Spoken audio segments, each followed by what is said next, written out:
샬롬, 새벽 예배 자리에 나오신 여러분들을 주의 이름으로 환영합니다.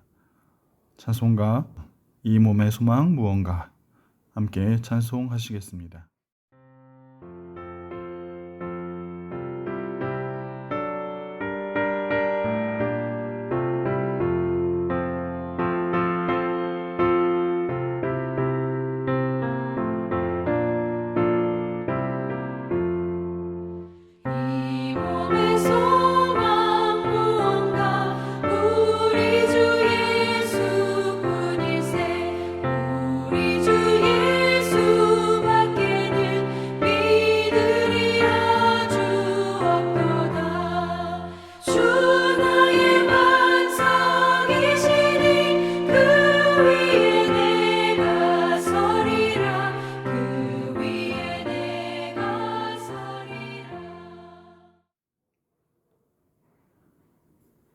오늘 함께 나눌 말씀은 창세기 17장 1절부터 27절 말씀입니다. 아브라함이 99세 때 여호와께서 아브라함에게 나타나서 그에게 이르시되 나는 전능한 하나님이라. 너는 내 앞에서 행하여 완전하라. 내가 내 언약을 나와 너 사이에 두어 너를 크게 번성하게 하리라.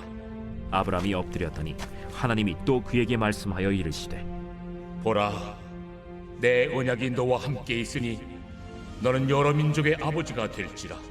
이제 후로는 내 이름을 아브라함이라 하지 아니하고 아브라함이라 하리니 이는 내가 너를 여러 민족의 아버지가 되게 함이니라. 내가 너로 심히 번성하게 하리니 내가 내게서 민족들이 나게 하며 왕들이 내게로부터 나오리라. 내가 내 언약을 나와 너 및 네 대대 후손 사이에 세워서 영원한 언약을 삼고 너와 네 후손의 하나님이 되리라. 내가 너와 네 후손에게 네가 거류하는 이 땅 곧 가나안 온 땅을 주어 영원한 기업이 되게 하고 나는 그들의 하나님이 되리라. 그런즉 너는 내 언약을 지키고 내 후손도 대대로 지키라. 너희 중 남자는 다 할례를 받으라. 이것이 나와 너희와 너희 후손 사이에 지킬 내 언약이니라. 너희는 포피를 베어라. 이것이 나와 너희 사이의 언약의 표징이니라. 너희의 대대로 모든 남자는 집에서 난 자나 또는 너희 자손이 아니라 이방 사람에게서 돈으로 산 자를 막론하고 난 지 8일 만에 할례를 받을 것이라. 너희 집에서 난 자든지 너희 돈으로 산 자든지 할례를 받아야 하리니 이에 내 언약이 너희 살에 있어 영원한 언약이 되려니와 할례를 받지 아니한 남자 곧 그 포피를 베지 아니한 자는 백성 중에서 끊어지리니 그가 내 언약을 배반하였음이니라. 내 아내 사례는 이름을 사례라 하지 말고 사라라 하라. 내가 그에게 복을 주어 그가 내게 아들을 낳아주게 하며 내가 그에게 복을 주어 그를 여러 민족의 어머니가 되게 하리니 민족의 여러 왕이 그에게서 나리라. 아브라함이 엎드려 웃으며 마음속으로 이르되 100세 된 사람이 어찌 자식을 낳을까? 사라는 90세니 어찌 출산하리요? 아브라함이 이에 하나님께 아뢰되 이스마엘이나 하나님 앞에 살기를 원하나이다. 아니라 내 아내 사라가 내게 아들을 낳으리니 너는 그 이름을 이삭이라 하라. 내가 그와 내 언약을 세우리니 그의 후손에게 영원한 언약이 되리라. 이스마엘에 대하여는 내가 네 말을 들었나니 내가 그에게 복을 주어 그를 매우 크게 생육하고 번성하게 할지라. 그가 12두령을 낳으리니 내가 그를 큰 나라가 되게 하려니와 내 언약은 내가 내년 이 시기에 사라가 내게 낳을 이삭과 세우리라. 하나님이 아브라함과 말씀을 마치시고 그를 떠나 올라가셨더라. 이에 아브라함이 하나님이 자기에게 말씀하신 대로 이날에 그 아들 이스마엘과 집에서 태어난 모든 자와 돈으로 산 모든 자 곧 아브라함의 집사람 중 모든 남자를 데려다가 그 포피를 베었으니 아브라함이 그의 포피를 벤 때는 99세였고 그의 아들 이스마엘이 그의 포피를 벤 때는 13세였더라. 그날에 아브라함과 그 아들 이스마엘이 할례를 받았고 그 집의 모든 남자 곧 집에서 태어난 자와 돈으로 이방 사람에게서 사온 자가 다 그와 함께 할례를 받았더라. 이 시간 엘샤다이 전능하신 하나님이라는 제목으로 말씀 나누기를 원합니다. 창세기 16장은 아브라함의 나이가 86세였고 하갈로부터 이스마엘을 얻게 되었다라는 이야기로 끝이 납니다. 그리고 오늘 창세기 17장에서 아브라함의 나이는 99세가 되었습니다. 99세라는 나이, 인간적으로 그 어떤 기대도 할 수 없는 절망적인 나이입니다. 그런 어느 날 하나님은 아브라함에게 나타나셔서 자신을 이렇게 소개하십니다. 나는 전능한 하나님이라, 엘샤다이.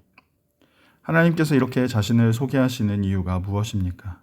그것은 아브라함이 언약에 대한 증거를 분명히 받았음에도 불구하고 하나님의 때를 기다리지 못하고 인간적인 방법, 곧 이스마엘을 통해서 하나님의 뜻을 이루려고 했기 때문입니다. 이에 하나님은 13년 동안 침묵하셨다가 다시금 아브라함에게 찾아오셔서 자신을 엘샤다이라, 전능하신 하나님이라 소개하시는 것이죠.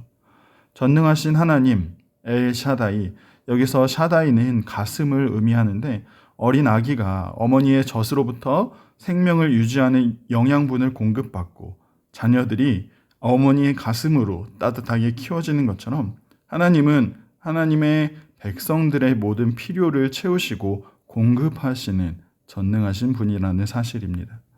그리고 이 전능하신 하나님께서 아브라함에게 너는 내 앞에서 행하여 완전하라고 말씀합니다. 여기서 행하다라는 단어는 자기 스스로 걸어가다라는 의미입니다. 완전하다는 의미는 재물에 흠이 없음을 의미하는 것이죠. 그래서 내 앞에서 행하여 완전하라는 의미는 흠이 없이 너 스스로 걸어가라라는 의미입니다. 그런데 여기서 중요한 것은 내 앞에서 이렇게 행하라는 것이죠. 다시 말하면 나의 얼굴을 향하여, 즉 하나님을 향해서 걸어오라는 것입니다.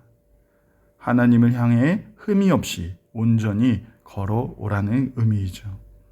이렇게 말씀하신 이유가 무엇입니까? 지금까지 하셨던, 아브라함에게 주셨던 그 약속을 이제 하나님께서 이루실 것이기 때문입니다.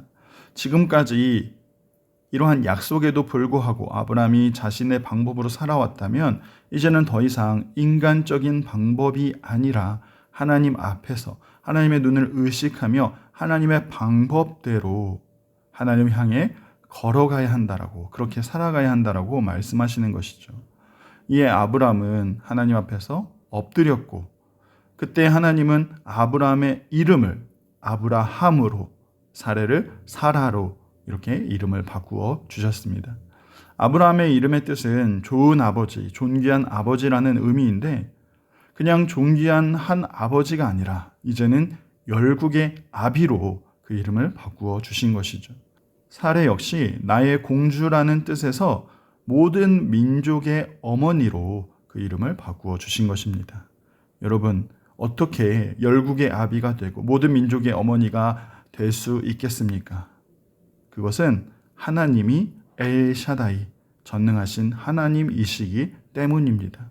그래서 이렇게 이름을 바꾸어 주신 이유는 이 아브람과 사라의 정체성, 이제 하나님 앞에서 완전한 자로 세워지기 위한 새로운 정체성을 가지고 살아가라고 이렇게 이름을 바꾸어 주신 것이죠. 더 이상 인간적인 방법이 아니라 약속을 따르는 자로, 온전한 순종으로 하나님의 뜻을 이루도록, 그렇게 하나님의 언약 백성으로 살아가도록 이 둘의 정체성을 바꾸어 주신 것입니다. 뿐만 아니라 하나님은 이 아브라함의 이름을 바꾸시고 언약의 표징을 주십니다. 바로 할례를 행하라는 것이죠. 이 할례는 남자의 생식기의 포피의 끝부분을 잘라내는 것인데 하나님의 언약 백성으로서의 정체성을 나타내는 표식입니다. 이것은 결코 지울 수 없는 언약의 징표인 것이죠. 육체에 남겨진 지워지지 않는 이러한 흔적을 통해서 이스라엘 백성들은 자신들이 하나님의 영원한 언약 안에 속해 있음을 매 순간순간 기억해야 했습니다. 또한 이러한 할례는 인간적인 노력의 포기를 의미하고 하나님의 주권을 인정하는 그러한 행위입니다. 이제부터 생명과 그 약속의 성취가 오직 하나님의 전능하심에 달려있다는 사실을 몸에 새기고 그것을 기억하는 고백인 것이죠. 이렇게 하나님은 아브라함에게 다시 찾아오셔서 언약을 다시 갱신해 주시고 그 언약의 표징을 주셔서 이제 하나님의 뜻을 이루시겠다라고 말씀하고 계시는 것입니다. 하지만 여러분, 이러한 하나님의 언약의 갱신에도 불구하고 그 언약에 대한 표징을 주심에도 불구하고 이에 대한 아브라함의 반응이 무엇입니까? 문제는 아브라함이 엎드려서 생각하기를 지금 내 나이 그리고 사라의 나이 이렇게 자기 상황과 환경을 바라보면서 웃고 있다라는 사실이죠. 그래서 아브라함은 18절의 말씀처럼 이스마엘이나 하나님 앞에 살기를 원하노라고 이렇게 대답하고 있습니다. 하나님의 언약도 지금 이루어지는 것이 참 중요하지만 그냥 지금 상태도 만족하고 괜찮으니까 이스마엘이나 하나님 앞에서 복을 받으면 좋겠다라고 대답하는 너무나 인간적인 아브라함의 모습인 것이죠. 사랑하는 성도 여러분, 지금 아브라함은 이스마엘을 통해서 하나님의 뜻이 이루어지기를 바라는 그러한 인간적인 마음이 있습니다. 하나님의 약속보다는 지금의 현실을 따르고 싶어하는, 하나님의 약속보다는 지금 상황을 그냥 인정하고 싶어하는 그런 모습인 것이죠. 현실과 믿음 사이에서 현실적인 방법을 여전히 붙잡으려고 하는 그러한 모습입니다. 마찬가지로 오늘 우리 역시 이러한 갈등이 마음 가운데 있음을 보게 됩니다. 우리 역시 하나님 앞에서 하나님의 약속의 말씀을 붙들고 하나님을 의지하며 그렇게 살아가고 싶어 하긴 하지만 문제는 하나님의 방법과 나의 방법, 현실과 믿음의 이러한 갈등 속에서 우리는 내 방법과 내 계획으로 살아가려고 할 때가 많이 있다라는 것이죠. 하나님의 영광을 위해서 살아간다라고 하긴 하지만 그렇게 살아가고 싶어 하긴 하지만 내 뜻대로 하나님의 영광을 드러내고자 하기도 하고 전능하신 하나님 앞에서 나의 전능함, 나의 능력을 나타내고자 할 때가 많이 있다라는 것입니다. 그래서 하나님은 오늘 우리에게 다시 말씀하시고 다시 선포하십니다. 엘 샤다이, 하나님이 바로 전능하신 분이라고 우리에게 선포하시는 것이죠. 그리고 그 선포 앞에서 우리에게 마음의 할례를 행하라고 말씀하시는 것입니다. 우리 마음의 딱딱한 껍질, 내 방법을 붙잡고 있는 나의 완악한 마음을 베어버리고 내 뜻과 내 의지와 내 욕심도 잘라버리고 다시 한번 그 십자가 위에서 회복하신 그 새 언약을 붙들고 하나님의 주권을 인정하며 하나님의 은혜를 구하며 살아가라고 우리에게 말씀하고 있는 것이죠. 사랑하는 성도 여러분, 하나님은 분명 엘샤다이 전능하신 하나님이십니다. 그렇기 때문에 우리는 이제 내 힘을 의지하지 않겠노라고 오직 전능하신 하나님만 붙들겠노라고 다시 한번 결단하며 나아가야 하는 것이죠. 오늘도 우리의 삶에 찾아오시는 그 전능하신 하나님, 우리를 지키시고 보호하시고 끝까지 가장 좋은 길로 인도하시는 그 하나님을 기억하시고 전능하신 하나님 앞에 엎드려 하나님의 방법으로 하나님 앞에 나아가는 하나님의 방법으로 하나님을 향해 걸어가는 저와 여러분 다 되시기를 간절히 소망합니다. 기도하겠습니다. 사랑하는 하나님, 우리를 결코 잊지 아니하시고 끝까지 찾아오셔서 우리를 설득하시는 하나님, 끝까지 그 약속을 지키시는 신실한 하나님 감사를 드립니다. 끝까지 우리를 붙들고 계심에도 우리가 너무 연약하여서 여전히 흔들리고 여전히 의심하고 여전히 내 방법만을 고집하고 있는 우리의 모습을 고백합니다. 그런 우리에게 다시 한번 하나님만이 전능하신 분이라고 선포해 주시니 그 전능하신 하나님을 붙드는 우리의 인생, 우리의 믿음 되게 하여 주옵소서. 우리의 현실과 믿음 사이에서 현실에 넘어지지 않는 그런 믿음을 우리에게 더하여 주시고 오직 하나님의 방법과 하나님의 은혜를 구하며 오늘 하루 믿음으로 하나님을 향해 걸어가는 우리의 모습 되게 하여 주옵소서. 우리를 끝까지 사랑하시되 결코 포기하지 않으시는 그 하나님 아버지께 감사를 드리오며 살아계신 예수님의 이름으로 기도합니다. 아멘.